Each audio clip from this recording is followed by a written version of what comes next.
দর্শক সবাইকে আমন্ত্রণ জানাচ্ছি নিউজ 24 এর প্রতিদিনের বিশেষ আয়োজন জেডএসআর ইনসাইড পলিটিক্স অনুষ্ঠানে আপনাদের সঙ্গে আছেন প্লাবন রহমান। এই অনুষ্ঠানের মধ্যে আমরা সাম্প্রতিক সময়ের গুরুত্বপূর্ণ বিষয়গুলো তুলে ধরার চেষ্টা করি। আজকে আমাদের আয়োজনে একজন বিশেষ অতিথি আছে, শুরুতে তার সঙ্গে আপনাদের পরিচয় করে দিই। আমাদের সঙ্গে আছেন অধ্যাপক ডক্টর মাহবুবুল্লাহ, একাধারে তিনি অর্থনীতিবিদ ও রাজনীতি বিশ্লেষক। অধ্যাপক ডক্টর মাহবুবুল্লাহ, আপনাকে স্বাগত জানাচ্ছি। শুনতে পাচ্ছেন? না, একটু আপনাকে অসংখ্য ধন্যবাদ যে আপনি অনেক ব্যস্ততার মাঝে আপনি আমাদেরকে সময় দিয়েছেন। সচরাচর আপনাকে আসলে পাওয়া যায় না, অনেক ধন্যবাদ। অনেক বিষয়ে আমরা কথা বলতে চাই, বিশেষ করে সাম্প্রতিক বিষয়, সামনের দেশ, ছাত্রদের প্রত্যাশা। মানুষের আসলে অনেক প্রত্যাশা এখন। আমি শুরু করি আন্দোলন দিয়েই। এবারে আন্দোলন তো আমরা আসলে খুব কাছ থেকে দেখলাম, মানে একেবারে এই ছোটো থেকে স্ফুলিঙ্গের মতো সারা দেশে ছড়িয়ে পড়লো এবং শেষ পর্যন্ত সরকারের প্রধান পালিয়ে গেলেন এবং এই সরকারের পতন হলো, যেটা হয়তো একদিন আগে আসলে চিন্তা করা যায়নি। এই আন্দোলন নিয়ে একটু আপনার মূল্যায়ন জানতে চাই। দুই নম্বর হচ্ছে যে ঠিক কখন মনে হলো যে এই সরকার আসলে টিকবে না? অনেকে তো আগের দিনও আজ করতে পারেনি, আপনি ঠিক কখন আপনার মনে হলো যে সরকারটা টিকবে না আসলে? ধন্যবাদ আজকের এই সন্ধ্যা রাতে আমাকে আমন্ত্রণ জানানোর জন্য। আপনি যে প্রশ্নটা উত্থাপন করেছেন সেটা হচ্ছে যে এই আন্দোলনকে আমরা কোন দৃষ্টিতে দেখব এবং কিভাবে মূল্যায়ন করব।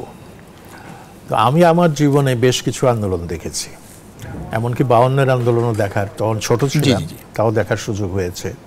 62-র আন্দোলনে অংশগ্রহণ করেছি, নেতৃত্বও দিয়েছি। 69-এর আন্দোলনেও নেতৃত্ব দিয়েছি। পরবর্তীকালে যেটা হয়, পেশাগত জীবনে চলে যাওয়ার পর এইভাবে আর সক্রিয় আন্দোলনে অংশগ্রহণ করা সম্ভব হয়নি। কিন্তু যখনই দেশে কোনো পরিবর্তনমুখী আন্দোলন দেখেছি তখনই সেটা অবজার্ভ করার চেষ্টা করেছি এবং বোঝার চেষ্টা করেছি এর গতিমুখ কোন দিকে।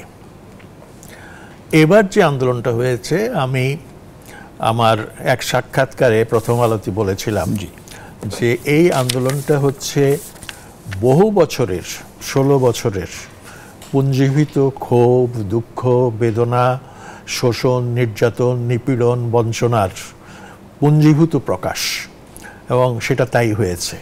এবং এ কারণে বিভিন্ন স্তরের মানুষ, সমাজের বিভিন্ন মানুষ, ছাত্ররা এতে নেতৃত্ব দিয়েছে কিন্তু বা ভ্যানগার্ডের ভূমিকা পালন করেছে, কিন্তু ব্যাপক জনগণ যদি অংশগ্রহণ না করত তাহলে কিন্তু এই আন্দোলন সফল হতো না। আমরা লক্ষ্য করলাম যে ব্যাপক জনগণ সেখানে অংশগ্রহণ করেছে। অনেকে পরিবারের কাছে মিথ্যা প্রতিশ্রুতি দিয়ে এসে আন্দোলনে যোগ দিয়েছে, এমনকি তারা মৃত্যুবরণ করেছে, নিহত হয়েছে। মানুষের জীবনে সবচেয়ে মূল্যবান জিনিস হচ্ছে তার নিজের জীবন। এইভাবে মানুষ নিজের জীবন আত্মাহুতি দিতে পারে, সেটা খুব বিরল দৃষ্টান্ত। অনেক সময় আন্দোলনে মানুষের মৃত্যু হয়, মানুষ নিহত হয়, কিন্তু অনেকটা অজান্তে হয়। সে চিন্তা করে না যে এখানে তার মৃত্যু হতে পারে বা তাকে নিহত হতে পারে। এবারকার আন্দোলনে আমরা দেখলাম যে সচেতনভাবেই অনেকে মৃত্যুকে আলিঙ্গন করেছে। বলা যায় তারা পুষ্পমাল্যের মতো বুলেটকে বুকে তুলে নিয়েছে। তো এইটা একেবারে অত্যন্ত ব্যতিক্রমধর্মী একটা ঘটনা এবং এই ধরনের দৃষ্টান্ত খুব একটা পাওয়া যায় না, ইতিহাসে খুব একটা পাওয়া যায় না। একেবারে নেই সেটা বললে বিশ্বের অন্যান্য দেশের মানুষকে ছোট করা হবে, তবে এই ধরনের দৃষ্টান্ত বিরল, এতে কোনো সন্দেহ নেই। আর একটা প্রকৃত দৃষ্টান্ত, বাস্তব দৃষ্টান্ত দিয়ে মানুষের যে আন্দোলনে মানুষের যে সম্পৃক্ততা, সেই সম্পৃক্ততা সম্পর্কে আমরা বুঝতে পারি। স্বরাষ্ট্রমন্ত্রীকে একজন পুলিশ অফিসার বলছে, স্যার একটাকে মারি, পাশেরটা আবার আগায় আসে, যায় না। এই যে যায় না, যে ভিডিওটা ভাইরাল, এই যে যায় না, এবং এটা ভাইরাল হয়েছে সামাজিক মাধ্যমে এবং ছবিসহ এটা হয়েছে। তো যাই হোক, বড় কথা হচ্ছে এইটা একটা মহাগণ অভ্যুত্থান হয়েছে। আমার দৃষ্টিতে এটা একটা মহাগণ অভ্যুত্থান। আর আপনার দ্বিতীয় প্রশ্ন যে এরকম একটা আন্দোলন সফল হবে কিনা, সেই সম্পর্কে আমার ধারণা কখন স্পষ্ট হয়েছিল। তো দেখুন, আমি একটু ভিন্নভাবে দেখি। সেটা হচ্ছে, এরকম অনেক সময় মনে হয় যে বুকের উপর জগদ্দল পাথর চেপে আছে, এ আর অপসারিত হবে না, এ আর যাবে না। এবং গত 16 বছর ধরে বা 15.5 বছর ধরে লোকজন আমাকে প্রশ্ন করতো, স্যার আর কি পরিবর্তন হবে না, আর কি আমরা শান্তির মুখ দেখব না, এই অত্যাচার থেকে আমরা কি আর বাঁচব না? আমি বললাম এটা চিরকাল অব্যাহত থাকতে পারে না, দীর্ঘকাল অব্যাহত থাকতে পারে না। আমাদের দেশের ইতিহাসে দেখা গেছে 10 বছর অন্তর অন্তর বড় ধরনের আন্দোলনগুলো হয়েছে। 52 থেকে আমরা 62 যেতে পারি, 62 থেকে আমরা 71 যেতে পারি, 71-এর পরে আবার 90, এই যে, এবং মাঝখানে আবার 75-এর একটা ঘটনা। এই যে পরিবর্তনগুলো, এগুলো কিন্তু বিভিন্ন সময়ে যেটাকে বলা যায় যে এক ধরনের সিরিজ আকারে এই পরিবর্তনগুলো এসছে। তো আমি দৃঢ়ভাবে বিশ্বাসী ছিলাম এবারকার আন্দোলনে প্রথম দিকেই ছাত্রদের যে সম্পৃক্তি, যে ব্যাপকভাবে ছাত্ররা অংশগ্রহণ করছে এবং ব্যাপকভাবে রিয়্যাক্ট করছে, বিশেষ করে শেখ হাসিনা যখন বলল যে চাকরি পাবে কি ওই কি বলে রাজাকারের নাতিপুতিরা, তখন এর বিরুদ্ধে ছাত্রদের যে প্রতিক্রিয়া, ছাত্রীদের যে প্রতিক্রিয়া, সেটা শোনার পর এবং দেখার পর স্পষ্ট হয়ে গেল যে এই আন্দোলন আর রোখা সম্ভব না। শেখ হাসিনার অসংযত উচ্চারণ, অসংযত মুখ, অসংযত বাক্য এই আন্দোলনকে বেগবান করে তুলেছে। এবং সেই দিন থেকে আমার স্পষ্ট ধারণা হয়েছে যে এই আন্দোলনের শেষ পর্যন্ত তাকে বিদায় নিতে হবে। আপনি এই আন্দোলনকে কি মানে অনেকে বিপ্লব বলছেন, জুলাই বিপ্লব, অনেকে বলছেন যে জুলাই গণ অভ্যুত্থান, যদিও এটা আগস্টের 5 তারিখ সরকার পতন, তারপরে এটাকে শিক্ষার্থীরা 36শে জুলাই বলছে। আর মানে তারা জুলাইটাকে শেষ করতে দেয় না, জুলাই মাসের জুলাই পরিবর্তন, জুলাই অভ্যুত্থান। এটা কি আসলে বিপ্লব বলার সুযোগ আছে নাকি? বিপ্লবটা সোশ্যাল সায়েন্সের একটা ব্যাপার। এটা আপনি মার্ক্সবাদী দৃষ্টিভঙ্গি থেকেও দেখতে পারেন বা অন্য দৃষ্টিভঙ্গি থেকেও দেখতে পারেন। আমরা বিপ্লব বলতে ফ্রেঞ্চ রেভলিউশনকে বলি, চাইনিজ রেভলিউশনকে বলি, বা ইংলিশ রেভলিউশনকেও বলি, রুশ বিপ্লবকে বলি, চীন বিপ্লবকে বলি, ভিয়েতনামের বিপ্লবকে বলি, এগুলো বিপ্লব। কিউবার বিপ্লবকে বলি বিপ্লব। বিপ্লব হচ্ছে এমন একটা ব্যবস্থা, এমন একটা মানে বিশাল পরিবর্তনের মানে অভ্যুত্থান, যে অভ্যুত্থানে একটা নির্দিষ্ট শ্রেণী রাষ্ট্র ক্ষমতা থেকে বিতাড়িত হয়ে অন্য আরেকটার নির্দিষ্ট শ্রেণী রাষ্ট্র ক্ষমতায় আসে।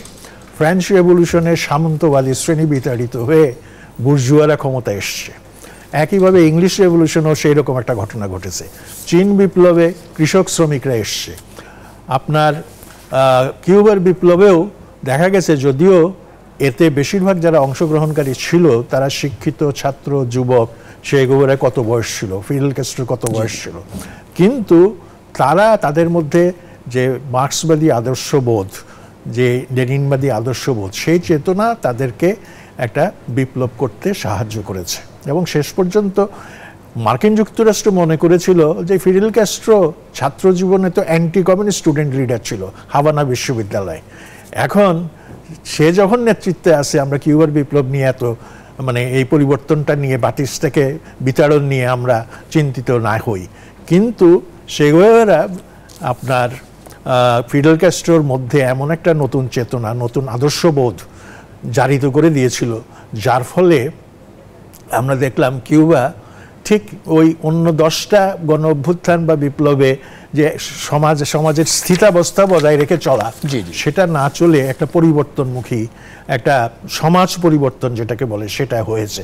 এবং এইভাবে প্রত্যেক বিপ্লবেই কিন্তু সমাজ পরিবর্তন হয়েছে। ফরাসি বিপ্লব না হলে আজকের ফ্রান্স আমরা দেখতাম না, এমনকি রুশ বিপ্লব না হলেও আজকের রাশিয়া আমরা দেখতাম না। একইভাবে চীনের কথাও বলা যায়, ভিয়েতনামের কথাও বলা যায়। তো এবং বিপ্লব হলে সমস্ত সমাজ ব্যবস্থাটাকে উল্টে পাল্টে দেয়, বদলে দেয়।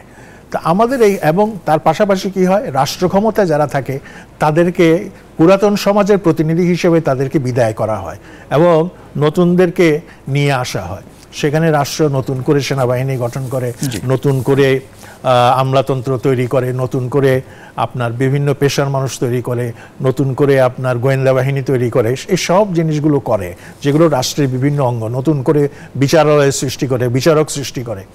তো আমরা তো যে পরিবর্তনটা হয়েছে, আমরা বলছি সংস্কার এবং বিপ্লবের মধ্যে কিন্তু আকাশ পাতাল পার্থক্য আছে। সংস্কার হচ্ছে অনেকটা ইনক্রিমেন্টাল চেঞ্জ, অর্থাৎ ধীরে ধীরে কিছুটা পরিবর্তন, এই ধরনের একটা অবস্থা। এই সংস্কার মানে পুরনোটা পুরোপুরি ছেড়ে দেওয়া না, কিন্তু সেটাকে বর্তমান পরিস্থিতির সঙ্গে খাপ খাইয়ে চলার মতো একটা অবস্থা সৃষ্টি করা, সেটাই হচ্ছে সংস্কার।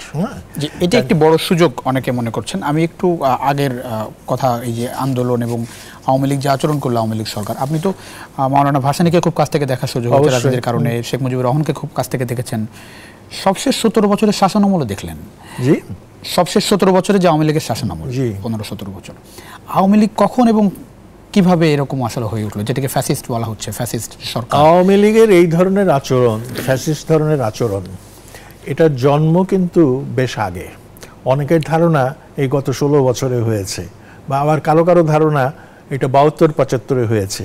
কিন্তু আমি যতদূর জানি বা বুঝি, আমি যেটা মানে স্কুল কলেজে পড়ার সময় যেটুকু দেখেছি, যেমন 57 সালে যখন আওয়ামী লীগ বিভক্ত হলো এবং স্বায়ত্ত শাসনের প্রশ্নে, স্বাধীন নিরপেক্ষ পররাষ্ট্রনীতির প্রশ্নে মাওলানা ভাসানী শেষ পর্যন্ত আওয়ামী লীগ ত্যাগ করতে বাধ্য হলেন তার সমর্থকদেরকে নিয়ে, এবং নতুন দল গঠন করলেন, পাকিস্তানব্যাপী ন্যাশনাল আওয়ামী পার্টি নামে একটা পার্টি গঠন করলেন। সেখানে অনেক বিশিষ্ট ব্যক্তি, বিশিষ্ট রাজনীতিক ছিলেন এবং পূর্ব বাংলার অনেক বামপন্থীরা সেখানে যোগ দিয়েছিলেন। তো সেই সময় দেখা গেল সেই পার্টি যখন প্রতিষ্ঠার জন্য ঢাকার রূপমহল সিনেমা হলে কনভেনশন ডাকা হলো, এবং পশ্চিম পাকিস্তান থেকেও প্রতিনিধি আসলো, সেখানে হামলা হয়েছে।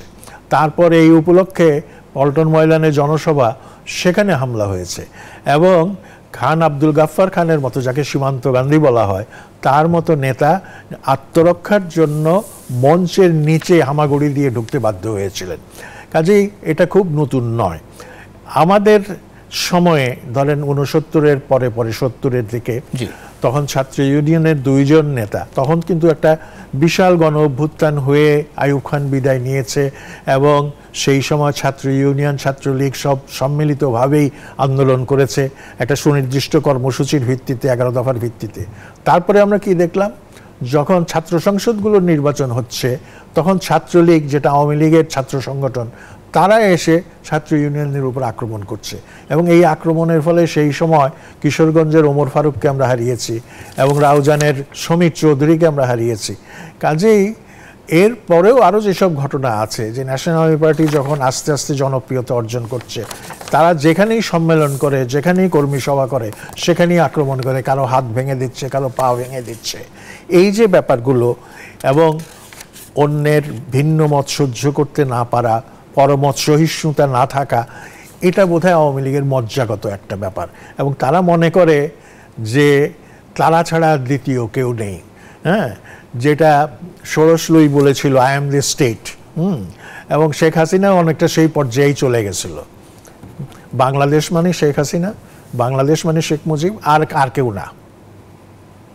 এই 15 বছর সেটিকে আরো প্রকট হয়েছে। এই 15 বছর সেটা আরো, যেটাকে বলে দানা বেঁধেছে, আরো মানে গভীরে চলে গেছিল এই জিনিসটা। মানে অসহিষ্ণু একটা ভাব, মানে কোনো কিছুই ভাব না, অসহিষ্ণুতা। এটা ভাব বলবেন কেন? কোনো কিছু সহ্য করার মতো না, সহ্য করেন, কোনো কিছুই সহ্য করে না।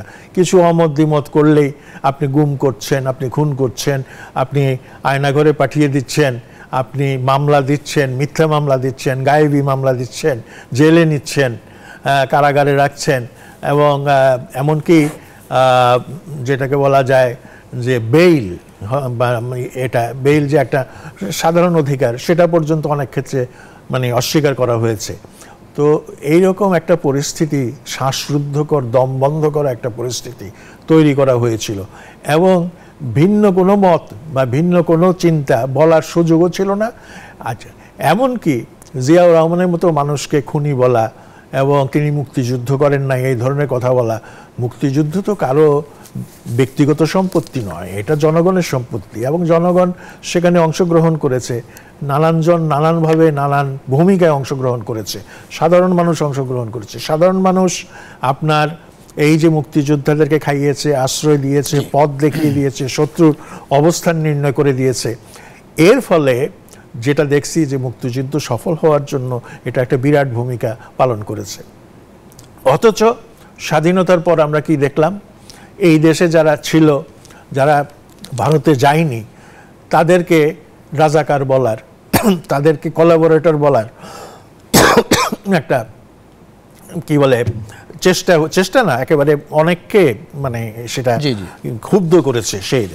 এই কারণে বিখ্যাত প্রখ্যাত সাংবাদিক এনায়েতুল্লাহ খান তার হলিডে পত্রিকায় লিখেছিলেন, তার হেডলাইন ছিল, ক্যাপশন ছিল 65 মিলিয়ন কোলাবোরেটরস।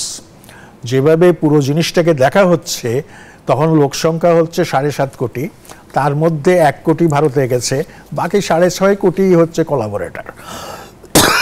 এই যে মানসিকতা, এই মানসিকতা তো ফ্যাসিবাদী মানসিকতা, এছাড়া আর কি হতে পারে। একটা বিরতি নিয়ে ফিরছি মাহমুদুল্লাহ। দর্শক, ছোট্ট একটা বিরতির সময় হচ্ছে, পলিটিক্সে ফিরছি, আশা করি সঙ্গে পাচ্ছি আপনাদের বিরতির পর।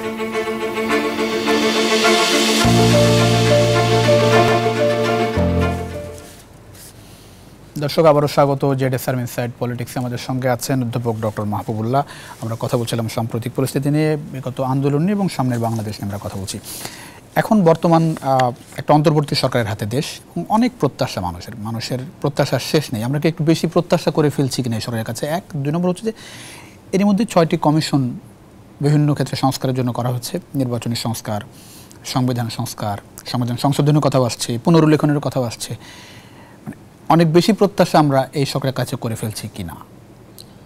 না, দেখুন, একটা অনুন্নত দেশে, আমি অর্থনীতির ছাত্র হিসেবে বলছি, হ্যাঁ, বলা হয় অনুন্নত দেশ হচ্ছে রাইজিং এক্সপেকটেশনের দেশ।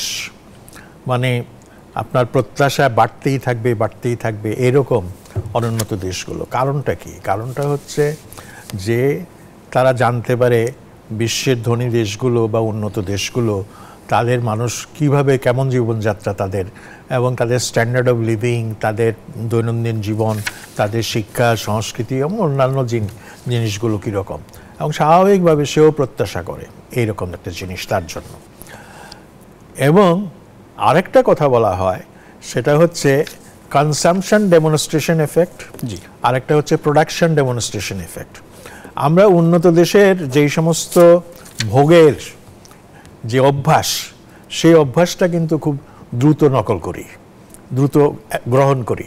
কিন্তু উন্নত দেশ আবার যেভাবে প্রোডাকশন করে, যেভাবে মিল, ফ্যাক্টরি, ইন্ডাস্ট্রি এবং সার্ভিস সেক্টর চালায়, সেটা কিন্তু আমরা করতে পারি না। তো এর মধ্যে এই একটা অসঙ্গতি থেকে যায়। তো একইভাবে আপনার রাজনীতির ক্ষেত্রেও এই ধরনের একটা ব্যাপার, এবং বিশেষ করে একটা বড় রাজনৈতিক পরিবর্তনের পর, বড় আত্মত্যাগের পর, বড় আকারে রক্ত দেওয়ার পর আপনার স্বাভাবিকভাবে প্রত্যাশাটা অনেক উঁচু হবে। আমি অনেক ইয়েতেই বলেছি যে আমাদের সমস্যা একদিকে হিমালয় সম, আবার আমাদের প্রত্যাশা শুধু হিমালয় নয়, হিমালয় ছুঁড়ে গিয়ে মহাকাশের দিকে চলে গেছে, এরকম একটা অবস্থা, এরকম একটা অসঙ্গতি। সেখানে অবশ্যই আমাদের মানুষ, তারা একেবারে সব কিছু বোঝে না, সেটাও মনে করা ঠিক হবে না। এবং নেতৃত্বের দায়িত্ব হচ্ছে তারা কতটুকু করতে পারবেন, কতটুকু করা তাদের পক্ষে সম্ভব, সেই সম্পর্কে মানুষের মধ্যে একটা বাস্তব ধারণা দেওয়া এবং একটা বাস্তব মেসেজ দেওয়া, এবং সঙ্গে সঙ্গে সেটা করার জন্য তারা কতটা আন্তরিকতা দেখাচ্ছেন বা আন্তরিকভাবে কতটা অগ্রসর হচ্ছেন, সেটাও কিন্তু দৃশ্যমান করতে হবে। সেটা কি এখন এর মধ্যে পাওয়া গেছে? 1 মাস তো পার হয়ে গেল সরকারের। এটা দেখুন, এই সরকারটা যখন এসছে, প্রথমে আসলাম যখন পরিবর্তনটা হয়ে গেল, শেখ হাসিনা চলে গেল, তারপরেও সরকার গঠনেও তো একটা বিলম্ব হয়েছে, 3 দিন হোক 4 দিন হোক একটা বিলম্ব হয়েছে। আপনার প্রফেসর ইউনুস ফ্রান্সে ছিলেন, তার ফেরার জন্য এটা বিলম্ব হয়েছে। তো ওই সময় তো একটা শূন্যতা ছিল। তারপরে যখন উনি দায়িত্ব নিলেন, দায়িত্ব নেওয়ার পরে সবচেয়ে বড় সমস্যা হিসেবে দেখা দিল আইন শৃঙ্খলার ব্যাপারটা। পুলিশ তারা পালিয়ে গেছে।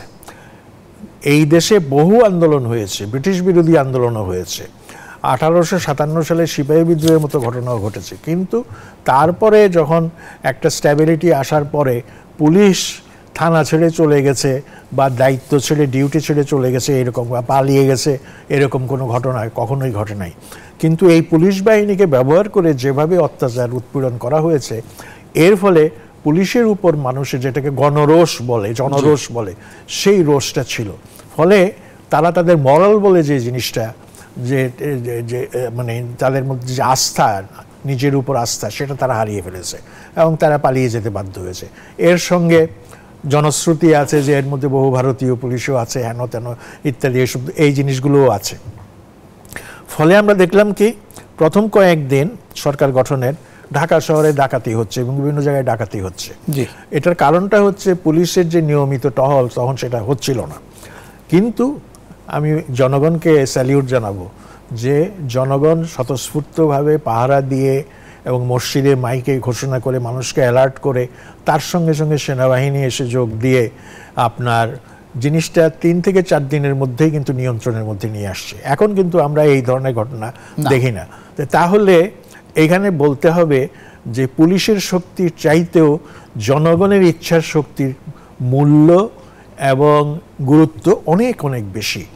এবং এই বিপ্লব থেকে বলেন বা এই মহা অভ্যুত্থান থেকে বলেন, যদি মানুষ বুঝতে পারে, এই উপলব্ধিতে আসতে পারে যে আমার মধ্যে একটা লুক্কায়িত বিশাল শক্তি আছে এবং এই শক্তিটাকে আমরা পজিটিভ কাজে, ইতিবাচক কাজে ব্যবহার করব, ভালো কাজে ব্যবহার করব, তাহলে কিন্তু আমরা অসাধ্য সাধন করতে পারি। এবং আপনাকে বলি, কথাটা শেষ করি, এরপরে দেখেন একটার পর একটা ঘটনা ঘটছে। এই আনসারের ঘটনা, হাসপাতালের ঘটনা, এরকম অনেকগুলো ঘটনা কিন্তু সিরিজ অফ ইনসিডেন্ট ঘটছে। এইটাকে আমি মনে করি যে শেখ হাসিনা ভারতে যাওয়ার পরে তার যে ম্যাশিনেশন, তার যে ষড়যন্ত্র, সেই ষড়যন্ত্র অনুসারী মানে আমরা সন্দেহ করি, আমি বলবো না যে আমি একেবারে নিশ্চিতভাবে জানি যে এইখানে ভারতের যে গোয়েন্দা সংস্থা তারা এই জিনিসগুলো উস্কাচ্ছে। কেন উস্কাচ্ছে? তারা জানে যে বিপুল গণ আন্দোলন করার মতো অবস্থা মানে এই সরকারের বিরুদ্ধে এদের নাই, কিন্তু এই ছোট ছোট ছোট ছোট খোঁচা দিয়ে বা উস্কানি দিয়ে মানে যেটাকে বলা হয় অস্থিরতা জিইয়ে রাখা, এই অস্থিরতা জিইয়ে রেখে তারা মানুষের মনকে বিষিয়ে তুলতে চায় যে এই সরকার তো ব্যর্থ, এই সরকার তো পারছে না জিনিসগুলো নিয়ন্ত্রণ করতে। সুতরাং আমাদেরকে সেটা বুঝতে হবে যে আমাদেরকে সচেতন হতে হবে, সজাগ হতে হবে এই ধরনের ষড়যন্ত্রের বিরুদ্ধে। আমরা যদি সজাগ থাকি এই ধরনের ষড়যন্ত্র আর খুব বেশি দিন রিপিট করা সম্ভব হবে না। পুলিশ রিফর্ম কিভাবে হবে? এই পুলিশ দিয়ে সম্ভব কিনা পুলিশ রিফর্ম? যেটির কথা খুবই কঠিন একটা ব্যাপার। কারণটা হচ্ছে আপনার আমরা যদি দারোগা অ্যাক্ট, যেটা ব্রিটিশ শাসনের সময় হয়েছিল 1862 সালে, সেই দারোগা অ্যাক্ট যখন হয় তখন দারোগা তো জানেন পুলিশের মানে কর্তাকে, স্থানীয় কর্তাকে দারোগা বলে, মানে এখন আর বলে না, এখন ওসি বলে, এসআই বলে, এই সমস্ত বলে। তো যাই হোক, তখন বলা হয়েছিল দারোগা সাহেব তার কোনো বেতন থাকবে না, তাহলে উনি চলবেন কি করে, তার সাবসিস্টেন্স সেটা কিভাবে হবে? তো বলা হলো কমিউনিটি থেকে তিনি সম্পদ সংগ্রহ করে তিনি তার আহার, বাসস্থান এবং অন্যান্য প্রয়োজন, অন্যান্য চাহিদা সেগুলো পূরণ করবেন। তো এটা করতে গিয়ে যেটা হলো যে দারোগা সাহেবরা ঘুষ খাওয়া শুরু করলেন এবং অপরাধীদের কাছ থেকে বা যারা আইন ভঙ্গ করে তাদের কাছ থেকে এই যে ঘুষ নেওয়ার যে একটা কালচার ওই তখন থেকে গড়ে উঠেছে এবং এটা হতে হতে এখনকার পর্যায়ে এসছে। যার ফলে আপনারা শুনছেন যে ওই পুলিশ অফিসার এত সম্পদের মালিক, ওই পুলিশ অফিসার এত সম্পদের মালিক। এই যে বেনাজিরের মতো লোক বা অন্যান্য এই ধরনের আরও যেসব দৃষ্টান্ত আমাদের সামনে এসছে বা আরও সামনের দিকে আসবে, এ থেকে বোঝা যায় this police service has become totally corrupt. এবং এর মধ্যে হয়তো কিছু ভালো লোক আছেন, কিন্তু তারা এখন সংখ্যালঘিষ্ঠ কি মানে সংখ্যাগরিষ্ঠ কিনা সেই ব্যাপারে সন্দেহ আছে। আমার মনে হয় সংখ্যায় তারা কম।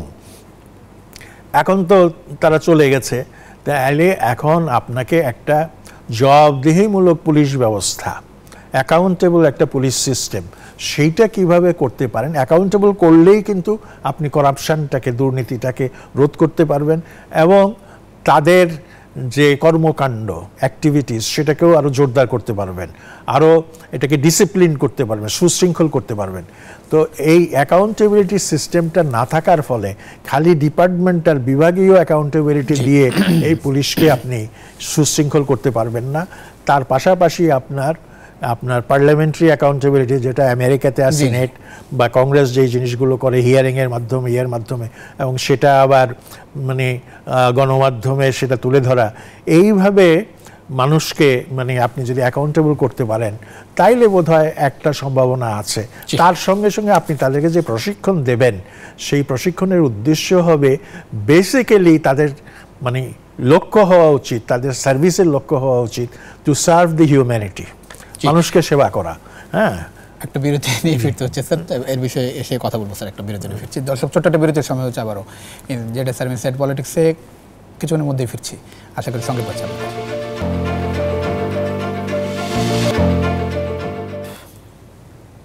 দর্শক আবারও স্বাগত জেডএস স্যার ইনসাইড পলিটিক্সে। আপনাদের সঙ্গে আছেন প্লাবন রহমান, আমাদের সঙ্গে আছেন অধ্যাপক ডক্টর মাহবুবুল্লাহ, রাজনীতিবিদ, একই সঙ্গে তিনি রাজনীতি বিশ্লেষক। আমি একটু জানতে চাই যে এই সরকার কতদিন থাকবে, সময়সীমা নিয়ে খুব বেশি আলোচনা হচ্ছে। নির্বাচন করার রাজনীতিবিদদের পক্ষ থেকে একটা প্রেশার আছে, অনতিবিলম্বে নির্বাচন দিতে হবে। একজন বিশ্লেষক বলছেন যে সংস্কারের একটা কমিশনের একজন প্রধান বলছেন যে এরকম নির্বাচনের প্রেশার নিয়ে সংস্কার করাটা আসলে কঠিন যদি এই প্রেশারটা পেছন থেকে থাকে। সব মিলিয়ে সময়সীমা নিয়ে একটু জানতে চাই। দেখুন, মানে আমাদের অতীতের কিছু তিক্ত অভিজ্ঞতা আছে, সেই সব কারণে, যেমন আমরা 1/11-এর সময় যেটা দেখেছি, বিরাজনীতিকরণের একটা চেষ্টা হয়েছে। তো এইসব কারণে এখন হয়তো যারা রাজনীতি করেন তারা কিছুটা চিন্তিত বা কিছুটা উদ্বিগ্ন। দ্বিতীয়ত হচ্ছে যে একটা সরকার, অনির্বাচিত সরকার সেটা অনির্দিষ্টকাল কিন্তু থাকতে পারে না। এবং এটা যদি তারা পরিষ্কার করতেন যে আমাদের যা এজেন্ডা, আমরা যা করতে চাচ্ছি সেটা করতে গিয়ে 2 বছর সময় লাগবে, 1.5 বছর সময় লাগবে, এইটা যদি তারা স্পষ্ট করতেন তাইলে বোধহয় এই চাপের ব্যাপারটা অতটা থাকতো না। এই একটা দিক। আর দ্বিতীয়ত হচ্ছে সংস্কারের কথা যেটা আমরা বলি, সংস্কার কিন্তু একটা কন্টিনিউয়াস প্রসেস। আপনারা জানেন যে চীন দেশের একটা খুব বাজওয়ার্ড হচ্ছে রিফর্ম, এবং 1978-এর পরে কন্টিনিউয়াসলি তারা রিফর্মের পর রিফর্ম করে চলছে। এবং এই রিফর্মগুলি করার ফলেই কিন্তু চীনের অর্থনীতি বা চীনের যে সমৃদ্ধি বা চীনের যে প্রযুক্তিগত উন্নতি, চীনের সামরিক বাহিনীর যে একটা শক্তি অর্জন, সেটা কিন্তু সম্ভব হয়েছে। এখন তারা এই মুহূর্তে একটু অর্থনৈতিক সংকটের মধ্যে আছে। আবার এই সংকটের মধ্যে আবার চিন্তা করছে কোন ধরনের সংস্কার করলে পরে এই সংকট থেকে বেরিয়ে আসা যাবে। কাজেই রিফর্ম জিনিসটা এইটা একটা চলমান প্রক্রিয়া, কন্টিনিউয়াস প্রক্রিয়া। তবে মোটা দাগে যেই রিফর্মগুলি না করলে পরে আমরা একটা গণতান্ত্রিক প্রক্রিয়া সূচনা করতে পারবো না, সেইগুলো যদি এই সরকার করে দিয়ে যায় তাহলে আশা করা যায় ভবিষ্যতে এর ধারাবাহিকতায় যারা নির্বাচিত হয়ে আসবে তারাও কিন্তু সংস্কার অব্যাহত রাখবে, এবং প্রতিদিনের রাজনীতির ঘাত প্রতিঘাতের মধ্য দিয়েই এবং অর্থনীতির ঘাত প্রতিঘাতের মধ্য দিয়েই আপনার মানুষ উপলব্ধি করবে কি ধরনের পরিবর্তনগুলি দরকার, কি ধরনের সংস্কারগুলো দরকার। এবং এখন যে এই যে 6টা কমিটি করা হয়েছে, একেবারে শেষ পর্যন্ত একটা ছোট্ট প্রশ্ন করি, অর্থনীতিবিদ আপনি, এই যে ঋণের বোঝা, এখান থেকে আসলে কিভাবে বের হওয়া সম্ভব? ঋণের বোঝা হচ্ছে, শুনেন, ঋণ তো আসলে খারাপ না অর্থনৈতিক দৃষ্টিকোণ থেকে, কারণ সারা দুনিয়ার অর্থনীতি কিন্তু ঋণ দ্বারাই পরিচালিত হয়। কিন্তু ঋণ সেভাবেই নিতে হবে যেখানে আপনি যেই প্রকল্পগুলো ঋণ দিয়ে করবেন সেই প্রকল্পগুলো বাস্তবায়ন করার পরে, সেটা চালু করার পরে তার থেকে যে রিটার্ন আসবে, সেই রিটার্ন দিয়ে একটা সুনির্দিষ্ট সময়ের মধ্যে আপনি সেই ঋণের অর্থটা সংগ্রহ করে ঋণের যে চাপটা যেটা আছে তার সুদ এবং আসল এটা পরিশোধ করতে পারবেন, এবং এরপরে এই প্রজেক্টের এই প্রকল্পের ফল জনসাধারণ ভোগ করবে, এবং মানে প্রকল্প শুরু হওয়ার পর থেকে জনগণ সেটা ভোগ করবে। কিন্তু আমাদের দেশে যেটা সমস্যা হয়ে গেছে সেটা হচ্ছে, যেটা আপনার $100 কোটি প্রকল্প সেটা $300 কোটি দিয়ে করা হয়েছে, এবং সেটা একেবারে মানে যেটাকে বলা যায় মানে ইচ্ছাপূর্বক করা হয়েছে। অর্থাৎ এর থেকে ক্রিমটা তুলে নেওয়ার জন্য, এর থেকে সরটা তুলে নেওয়ার জন্য, এবং সরটা নানা পক্ষের মধ্যে ভাগাভাগি হয়েছে। এই যে বড় বড় বিজনেস হাউস, যে 5-7টা বিজনেস হাউস এবং যারা ক্ষমতায় ছিলেন তাদের মধ্যে কিন্তু এই অর্থটা ভাগাভাগি হয়েছে, এবং বিদেশি অর্থ পাচার হয়ে গেছে। তো নিঃসন্দেহে এটা একটা বড় সমস্যা, এবং চেষ্টা করতে হবে সর্বতোভাবে আন্তর্জাতিক আইনকে ব্যবহার করে, মানি লন্ডারিংয়ের যে আন্তর্জাতিক আইন আছে সেটাকে ব্যবহার করে কিভাবে এই টাকাগুলো দেশে ফেরত আনা যায় সেটা যদি করা যায়, এবং তার সঙ্গে সঙ্গে প্রোডাক্টিভ কার্যক্রম যেটা দেশের ইকোনমিকে সচল করা, জি, আরো জি। ইয়ে করা, তার ফলে হয়তো আমরা এই সংকট কাটিয়ে উঠতে পারবো। অনেক ধন্যবাদ অধ্যাপক ডক্টর মাহমুদুল্লাহ, আপনাদের মূল্যবান সময় দেওয়ার জন্য। নিশ্চয়ই অন্য কোনো সময় আরও বিস্তারিত আলোচনার সুযোগ হবে। দর্শক, এই ছিল আজকের ইনসাইড পলিটিক্স। দেখাবেন নিশ্চয়ই অন্য সময়। সে পর্যন্ত ভালো থাকবেন, সুস্থ থাকবেন। আশা করি নিউজ 24 সঙ্গে থাকবেন।